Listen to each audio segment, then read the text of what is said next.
아멘. 오늘 이 찬양의 고백이 우리의 고백이 되기를 원합니다.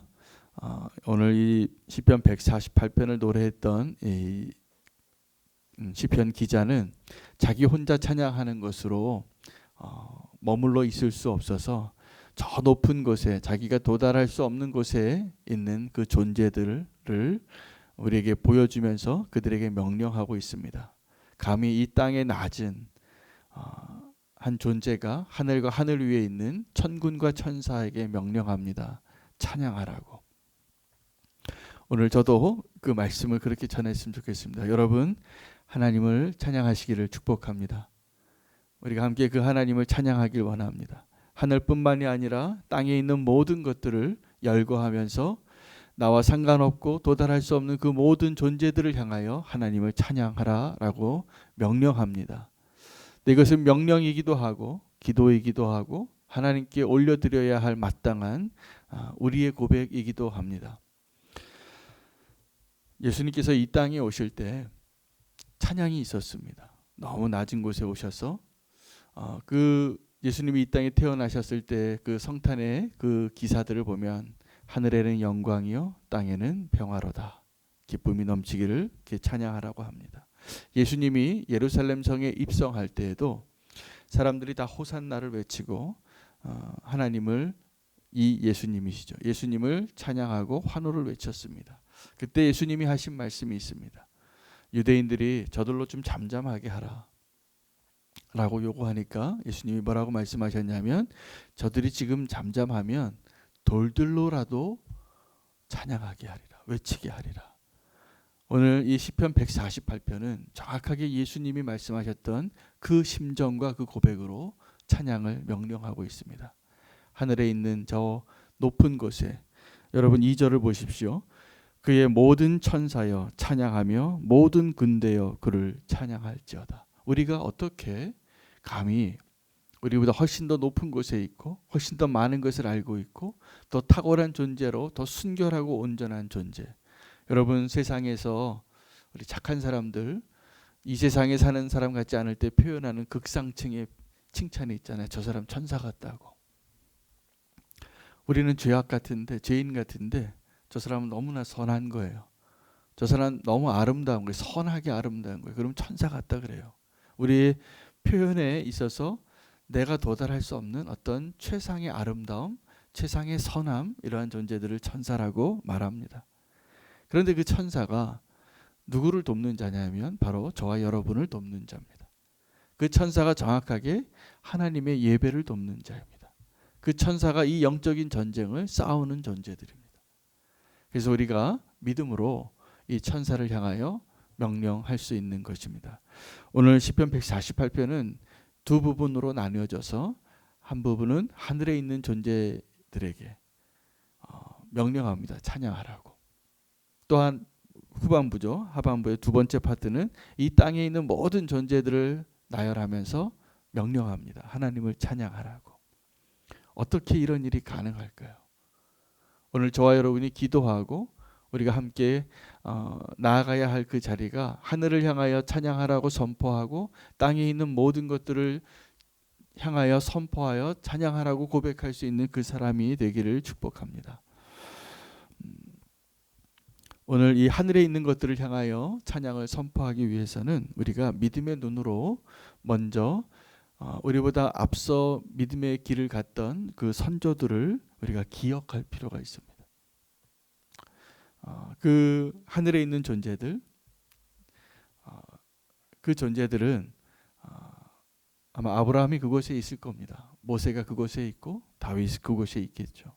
그리고 그곳에서 주님과 함께 거하면서 영광 가운데 있는 것을 오늘 우리가 믿음의 눈으로 볼 수 있기를 소망합니다.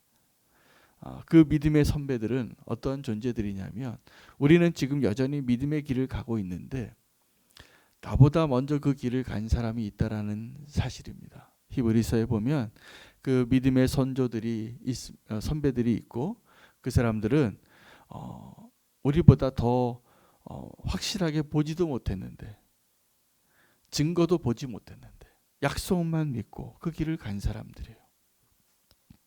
어느 곳에서든지 개척자가 있습니다. 처음 그 길을 간 사람들이죠. 여러분, 처음 그 길을 간 사람이 누구냐면 아브라함이에요. 그래서 아브라함을 택하시고 믿음을 그에게 가르쳐 주시고 평생에 걸쳐서 믿음의 사람으로 한 걸음 한 걸음 인도하셔서 그 아브라함 이후에 너의 후손이 모든 너의 후손들이 복의 근원이 되리라. 너와 같이 내가 너를 축복한 것처럼 그들도 그 복의 근원이 되리라라고 하나님이 약속하셨습니다. 여러분, 우리에게 그 아브라함과 같은 믿음의 조상이 있어서 너무나 감사하죠. 제가 자녀가 3명이 있는데 지수, 은수, 정수 이렇게 있습니다. 그런데 제가 3명이 다 달라요. 다르고 하나님이 주신 축복도 다르고 하나님 주시는 그 은혜가 다 다른데, 첫째를 보니까 자녀들 가운데 믿음의 길을 먼저 간 사람이더라고요. 그래서 제가 그 가정을 이루고 가정 안에서 중요한 결정들을 할 때가 있었습니다. 지금 생각해 보면 20-30년 전입니다. 얼마나 미성숙했겠어요. 제가 얼마나 여전히 다듬어지지 않은, 지금도 여전히 부족하지만 더 그랬거든요. 근데 그래도 그때 하나님의 은혜도 또 하나님이 원하시는 믿음의 길로 가보려고 가보지 않은 길을 결정한 적이 참 많습니다. 예를 들면 선교지로 간 것들, 또 예를 들면 우리 가정에서 홈스쿨링을 시작한 것들, 뭐 여러 이 가정에서의 그런 함께 결정해야 될 그 결정들을 하는데, 그 모든 결정들의 고난을 몸으로 다 경험한 아이가 첫째예요. 그래서 저희는 지금 그 첫째를 생각해 보면 더 하나님을 경험하고 그 믿음의 길을 갔다라는 것을 제가 알고 또 기도하게 됩니다. 그 다음에는 둘째를 보니까 유익이 많아요. 뭐 잘못했을 때 혼날 때도 첫째가 한번 혼나면 둘째는 벌써 눈치가 생기더라고요. 그래서 이 길을 가면 안 되는구나, 이렇게 하면 혼나는구나, 이걸 알아요. 그리고 첫째는 그것을 경험하고 겪어내고 그 길을 내느라고 참 무단히 어려움을 겪는데, 둘째는 벌써 그 언니의 유익을 받더라고요. 그 어떤 교회나 학교에 가면 그 둘이, 막내는 나이 차이가 좀 더 많이 있어서 좀 늦게 가고 있는데요. 둘이 한 4년 차인데 그 갔던 길을 비슷하게 갔습니다. 근데 그 첫째가 그 믿음의 길을 갔던 그 길을 주변에 있는 선생님이나 교수님이나 이런 분들이 다 알아서 둘째를 뭐라고 부르냐면 첫째 이름의 동생이에요. 그렇게 다 그렇게 아는 거예요. 그래서 가면 그 첫째가 겪었던 그 길들을 둘째가 가고 있구나. 막내는 또 다릅니다. 막내는 훨씬 자유로워요. 자유로워서 더 많은 유익을 얻고 있어요. 그래서 사랑도 많고 사랑스럽고 또 그 막내가 얻는 유익이 참 많습니다. 첫째가 무슨 길을 갔는지 절대로 막내는 모릅니다. 그리고 그 우리가 믿음의 길을 갈 때 우리보다 앞서갔던 그 사람들이 있다라는 얘기를 말씀드리려고 하는 거예요. 우리가 지금 혼자 그 길을 가는 것 같지만 지금 우리가 인생 가운데 겪는 그 모든 일들을 사실은 먼저 걸어가신 믿음의 선배들이 계시다는 사실. 그리고 그 일이 먼저 일어난 일들이 있습니다. 하나님의 나라가 하늘에서 먼저 그 뜻이 다 이루어졌습니다. 반역이 있었는데 하늘에서 천사들의 반역이 있었습니다. 천사들의 반역이 있어서 하늘에서 먼저 반역하는 일이 있었던 거죠. 루시퍼가, 천사장이, 가장 높은 자리에 있었던 천사가 하나님을 반역했습니다. 그래서 그가 하나님의 창조와 하나님의 영광을 가리고 자기가 예배받는 자가 되고 싶어서 반역을 했는데, 하나님께서 그 싸움에서 하늘에서 이미 이기셨습니다. 그래서 하늘에서 그가 쫓겨나요. 어디로 쫓겨났냐면 이 땅으로 쫓겨난 거. 그래서 이 땅에는 공중 권세 잡은 자들이 있습니다. 공중 권세 잡은 자들이 있고 지금도 역사합니다. 지금도 그들이 힘이 있습니다. 자, 그래서 이 땅은 어떠한 것이냐면 먼저 하늘에서 하나님의 뜻이 이루어진 것을 오늘 우리가 믿음으로 살아내면서 그 승리를 다시 한번 확인하고 찬양하고 경험하는 기회를 주시는 거예요. 이 땅에 하나님의 나라를 흔들고 하나님 앞에 대적하고 우리를 미혹하고 우리를 절망케 하는 존재와 세력이 실제합니다. 그 가운데 우리가 살아가는 거예요. 그런데 그 먼저 전쟁 하늘에서의 영역에서 하나님이 승리하신 것을 경험한 존재들이 있어요. 천사들이 있고 천군들이 있고 같이 그 믿음의 길을 가서 지금 주님과 함께 안식 가운데 평화로운 그 삶을 누리는 믿음의 선배들이 허다한 구름과 같이 허다한 증인들이 존재하는 것입니다. 그리고 지금 우리는 이 땅에서 그 믿음의 길을 걸어가는데 여러분 포기하지 마시고 찬양하는 자로 이 땅에서 믿음의 길을 끝까지 완주하시기를 축복합니다. 그래서 오늘 이 찬양의 고백이 하나님의 천지창조와 하나님의 구속의 역사와 오늘도 지금 우리의 길을 인도하시는 하나님의 놀라우신 그 손길들을 믿음으로 바라보지 않으면 불가능해요. 보이지 않는 하나님의 역사들을 보고 오늘을 사는 우리가 이 찬양의 고백은 믿음으로 승리한 자들만 선포할 수 있는 거예요. 그래서 우리가 찬양을 하면 하늘에서 메아리 치게 되어 있습니다. 오늘 그것을 원하는 거예요. 시편 기자는. 그래서 하늘을 향하여 천사를 향하여 하나님을 찬양하라라고 명령합니다. 내가 그렇게 찬양하고 싶은 그 마음을 하나님이 허락하신 거예요. 이 땅에서 모든 만물들, 용들과 오늘 보십시오. 이 땅에 있는 모든 존재들을 다 열거하고 싶었던 거예요. 높은 산과 작은 산과 하늘과 우레와 짐승과 가축과 기는 것과 나는 새와 세상의 모든 왕들과 백성들과 고관과 땅의 모든 재판관들이여 총각과 처녀와 노인과 아이들아 여호와를 찬양하라. 여러분 하나님을 그렇게 찬양하기를 축복합니다.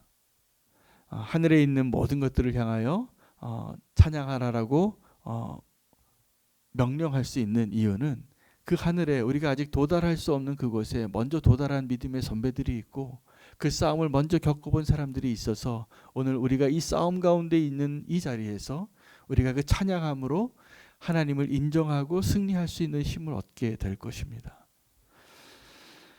이 땅에서 우리가 싸움을 하는 이유는 결국 승리하신 주님을 경험하기 위해서입니다.